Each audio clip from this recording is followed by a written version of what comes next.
दीपेंद्र हुड्डा ने 5100 रुपए पेंशन पर घेर ली जजपा। दिग्विजय चौटाला के बयान पर भी तीखी प्रतिक्रिया।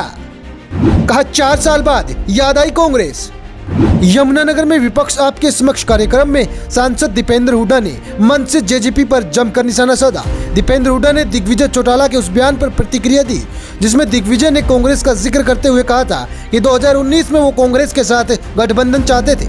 सांसद ने कहा कि जब प्रदेश के कोने कोने में हर व्यक्ति की जुबान पर भूपेंद्र सिंह हुड्डा का नाम आया तो उन्हें कांग्रेस की याद आ गई।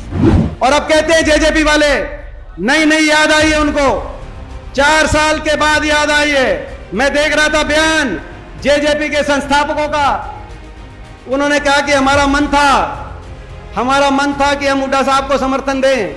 आपने भी बयान पढ़ा होगा, 2-3 दिन पहले बयान आया हुआ है कि हमारा मन था, हम तो हुड्डा साहब को भी समर्थन दे सकते थे। बड़ी जल्दी याद आ गई।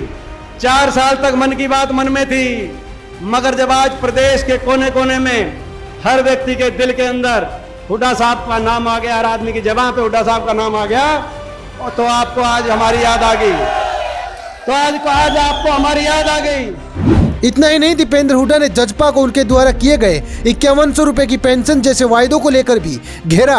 कहा कि जजपा ने भाजपा से वायदों को लेकर नहीं, भ्रष्टाचार और लूट की छूट को लेकर समझौता किया था। मैं बताता हूं क्या हुआ प्रदेश के लोगों के साथ। इतना विश्वासघात, इतना बड़ा विश्वासघात।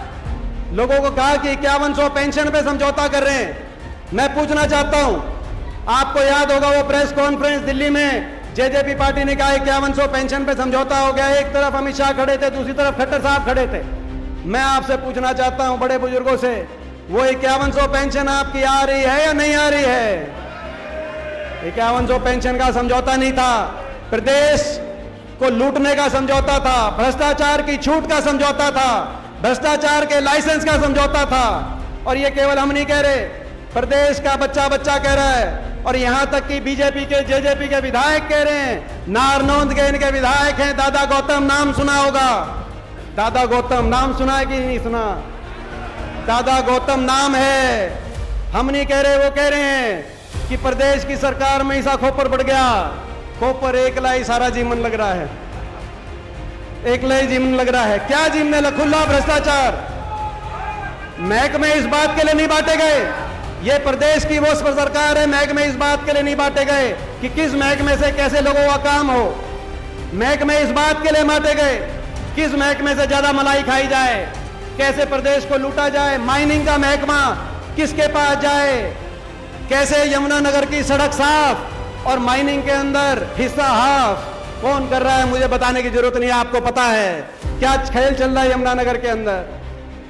भ्रष्टाचार, माइनिंग का महकमा किसके पास जाए, शराब का महकमा किसके पास जाए, एक्साइज टैक्सेशन का महकमा किसके पास जाए, और कौन सा खोपर सरकार में बढ़ के पूरा जीन जाए, ये समझौता था।